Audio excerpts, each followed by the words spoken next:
ఇప్పుడు మీరు చూస్తున్న వీడియో చాలా ఇంపార్టెంట్. మీ పిల్లలకి కూడా, మీకు పిల్లలుంటే ఇది చాలా ఇంపార్టెంట్. అండ్ మీకు కూడా చాలా అంటే చాలా ఇంపార్టెంట్. ఈ వీడియోని ఖచ్చితంగా చూడండి. చూసిన తర్వాత ఖచ్చితంగా షేర్ చేయండి. ఇప్పుడు మనం ఏఐని మనిషితో సమానంగా చూడాలి ఖచ్చితంగా. ఆ టైం వచ్చేసిందనమాట. ఫ్రెండ్స్, మనం ఎన్నో ఏఐ టూల్స్ చూసాం. కానీ గూగుల్ నోట్బుక్ ఎల్ఎం మాత్రం నిజమైన గేమ్ చేంజర్ తెలుసా? సో ఆ యాప్ లోగో కూడా ఇస్తున్నాను ఇక్కడ. నువ్వు ఒక పీడిఎఫ్ కానీ, బుక్, ఆర్టికల్ కానీ, రీసెర్చ్ చేసిన పేపర్ కానీ, ఈవెన్ 100 పేజెస్ ఇచ్చినా కానీ ఇది మొత్తం చదివేసి నీకు కావాల్సిన ఫార్మాట్లో మార్చిస్తుంది. సమ్మరీ కావాలన్నా వెంటనే ఇస్తుంది. యూట్యూబ్ ఎక్స్ప్లెయినర్ స్క్రిప్ట్ కావాలన్నా సెకండ్స్లో జనరేట్ చేస్తుంది. ముఖ్యంగా నీ పీడిఎఫ్ ఆధారంగా ఇద్దరు మాట్లాడుకున్నట్లు పూర్తి పాడ్కాస్ట్ కన్వర్జేషన్ కూడా తయారు చేస్తుంది.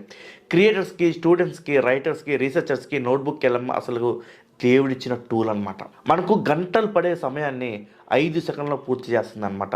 సింపుల్గా చెప్పాలంటే మీరు చదవక్కర్లేదు, నేనే చెప్తా. మీరు టైం వేస్ట్ చేసుకోకండి, నేను మీ స్క్రిప్ట్ తయారు చేస్తా అనే టూల్ అనమాట ఇది.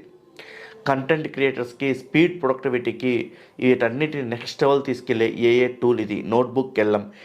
యాక్చువల్గా నేను స్టోరీస్ కూడా రాస్తాను. నేను ఎప్పుడో రాసుకున్న ఫ్లేమ్స్ అనే ఒక స్టోరీని పీడిఎఫ్ ఫార్మాట్లో ఉంది అది.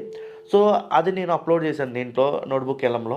అప్లోడ్ చేసిన తర్వాత అదంతా సమ్మరైజ్ చేసి నేను పాడ్కాస్ట్ టైప్ ఇవ్వన్నాను. నేను ఒక ఇద్దరు మాట్లాడుకున్నట్టు నా స్క్రిప్ట్ని అలా చేసి ఇచ్చింది. అంటే అది స్క్రిప్ట్ పరంగా, టెక్స్ట్ పరంగా రాసేయటం కాదండి, వాయిస్ పరంగా కూడా. మీకు వినిపిస్తాను, ఒకసారి చూడండి, ఒకసారి వినండి. Okay, let's unpack this.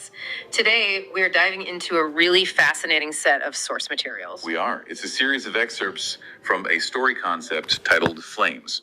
And it's this really high-stakes narrative about character conflict and I guess ultimately love, right? Yeah, it centers around these two protagonists, Ravi Shankar and Ramya.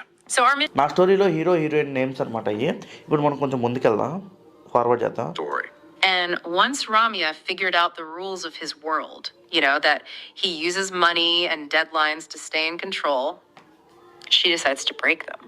Which brings us to phase 2, breaking the protocol. She crashes his office routine, literally dashes into him just as he's having his coffee. Spills it everywhere. Her apologies are immediate, my God, I'm really so sorry. But she's not really there to apologize. She's there for business. And ఈ video మీకు నచ్చితే like and share, subscribe చేయండి. మీ ఫ్రెండ్స్కి ఖచ్చితంగా share చేయండి.